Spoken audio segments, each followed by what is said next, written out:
पूज्याय राघवेन्द्राय सत्यधर्मरताय च। ಮಡಿಕೆಯನ್ನು ಯಾರೋ ಕೇಳಿದರಂತೆ, ಅದು ಹೇಗೆ ನೀನು ಯಾವಾಗಲೂ ತಣ್ಣಗೆ ಇರುತ್ತೀಯಾ ಎಂದು. ಮಡಿಕೆ ಹೇಳಿತಂತೆ, ನನಗೆ ಗೊತ್ತು, ನಾನು ಮಣ್ಣಿಂದ ಬಂದಿರುವುದು ಪುನಃ ಮಣ್ಣಿಗೆ ಸೇರುವುದು. ಹಾಗಿರುವಾಗ ಗರ್ವ ಸಿಟ್ಟು ನನಗೇಕೆ ಎಂದು.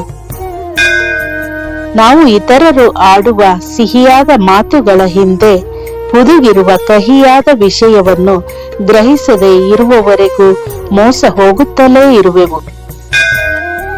ಕೆಲವರು ಎಷ್ಟು ಸಿಹಿಯಾಗಿ ಮಾತನಾಡುವರು ಎಂದರೆ ಅವರ ಮಾತುಗಳಿಗೆ ಮಾರು ಹೋಗಬೇಕು. ಪೂರ್ತಿಯಾಗಿ ನಂಬುವ ಹಾಗೆ ಮಾತನಾಡಿ ನಂಬಿಕೆ ದ್ರೋಹ ಬಗೆಯುವರು. ಅದಕ್ಕೆ ಇತರರ ಮಾತುಗಳ ಹಿಂದಿನ ಸತ್ಯವನ್ನು ಗ್ರಹಿಸಬೇಕು. ಒಂಟಿಯಾದೆ ಎಂದು ಕೊರಗಬೇಡ. ಸೂರ್ಯನು ಒಂಟಿ, ಚಂದ್ರನು ಒಂಟಿ, ಆದರೂ ಜಗಕ್ಕೆ ಬೆಳಕು ನೀಡುತ್ತಿಲ್ಲವೇ? ಒಂಟಿಯಾದಾಗಲೇ ನೀನು ಏನು ಎಂದು ಅರ್ಥವಾಗುವುದು, ನಿನ್ನ ಸಾಮರ್ಥ್ಯ ಎಷ್ಟು ಎಂದು ತಿಳಿಯುವುದು. ಸೂರ್ಯ ಚಂದ್ರರಂತೆ ನೀ ಜಗತ್ತಿಗೆ ಬೆಳಕು ನೀಡುವುದು ಬೇಡ.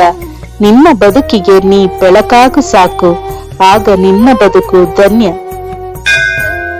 ಕಷ್ಟ ಅನ್ನುವುದು ನಮ್ಮ ಜೀವನ ಎಷ್ಟು ಮೌಲ್ಯಯುತವಾದದ್ದು ಎಂದು ತಿಳಿಯಪಡಿಸುತ್ತದೆ.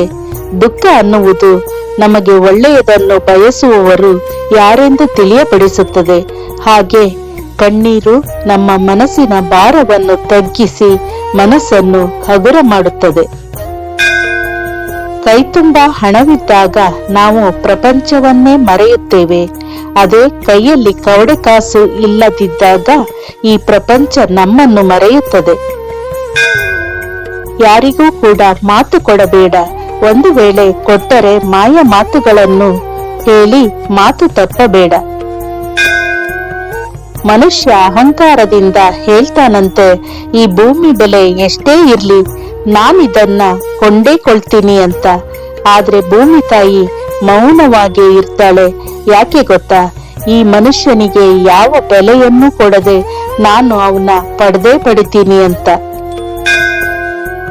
ಈ ಕಾಲಚಕ್ರದಲ್ಲಿ ಏರಿದವರು ಇಳಿಯಲೇಬೇಕು, ಮೆರೆದವರು ಅಳಿಯಲೇಬೇಕು, ಉರಿದವರು ಆರಲೇಬೇಕು. ಕರ್ಮದ ಹತ್ತಿರ ಕಾನೂನಿಲ್ಲ, ಕಾಗದ ಇಲ್ಲ, ಪುಸ್ತಕ ಇಲ್ಲ. ಆದರೆ ಈ ಜಗತ್ತಿನ ಪ್ರತಿಯೊಬ್ಬರ ಲೆಕ್ಕಾಚಾರ ಇರುತ್ತೆ.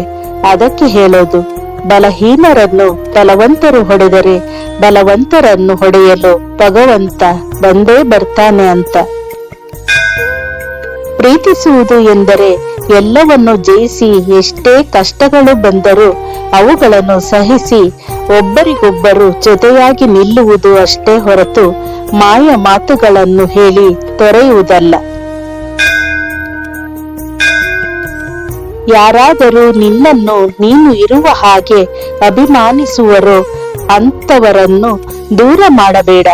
ಯಾಕೆಂದರೆ ಪ್ರಪಂಚದಲ್ಲಿ ಅತಿ ಕಡಿಮೆ ಜನ ಇತರರನ್ನು ಮನಪೂರ್ತಿಯಾಗಿ ಅಭಿಮಾನಿಸುವರು. ಯಾರೋ ಬಂದು ಏನೋ ಮಾಡುವರೆಂದು ನೀನು ಕನಸಿನಲ್ಲೂ ಊಹಿಸಬೇಡ. ಯಾರು ಇದ್ದರೂ ಇಲ್ಲದಿದ್ದರೂ ನೀನು ಮಾತ್ರವೇ ಇರುವೆ ಕಡೆಯವರೆಗೂ. ನಿನ್ನ ನಗುವೆ ನಿನ್ನ ಗೆಲುವು. ನಿನ್ನ ಜೀವನದಲ್ಲಿ ನಿನ್ನ ಮನಸ್ಸೇ ಕೊನೆಯವರೆಗೂ ನಿನ್ನ ಸಂಗಾತಿ. ಮನಸ್ಸಲ್ಲಿ ಯಾವಾಗಲೂ ಶಾಂತಿ ನೆಲೆಸಿರಲಿ. ಅಹಂಕಾರ ಇದು ಒಂದೇ ಸಾಕು ನಿನ್ನಿಂದ ಎಲ್ಲವನ್ನು ದೂರ ಮಾಡಲು. ಅಹಂಕಾರ ಭರಿತ ವ್ಯಕ್ತಿಯ ಜೊತೆ ಇರಲು ಯಾರು ಬಯಸುವುದಿಲ್ಲ. ಇದ್ದರೂ ಭಯದಿಂದ ಇರಬಲ್ಲರು. ಅಹಂಕಾರವು ಒಂದು ಅಮಲಿನ ಹಾಗೆ. ಅದರಲ್ಲಿ ಮುಳುಗಿದ ವ್ಯಕ್ತಿ ಅದರಿಂದ ಹೊರಬರಲು ಇಷ್ಟಪಡುವುದಿಲ್ಲ. ಅದು ಒಂದು ರೀತಿ ಖುಷಿ ಕೊಡುತ್ತದೆ ಎಂದು ಅವನು ಭಾವಿಸಿರುವನು. ಅವನು ಮೆರೆಯುವ ದರ್ಪ, ಎಲ್ಲರನ್ನೂ ಕೀಳಾಗಿ ನೋಡುವ ವಿಧಾನ, ಅಧಿಕಾರ, ಹಣ ಇದೆ ಎಂದು ದರ್ಪದಿಂದ ಮೆರೆದರೆ ಪ್ರಕೃತಿ ಒಂದು ದಿನ ಎಲ್ಲವನ್ನು ಕಬಳಿಸುತ್ತದೆ.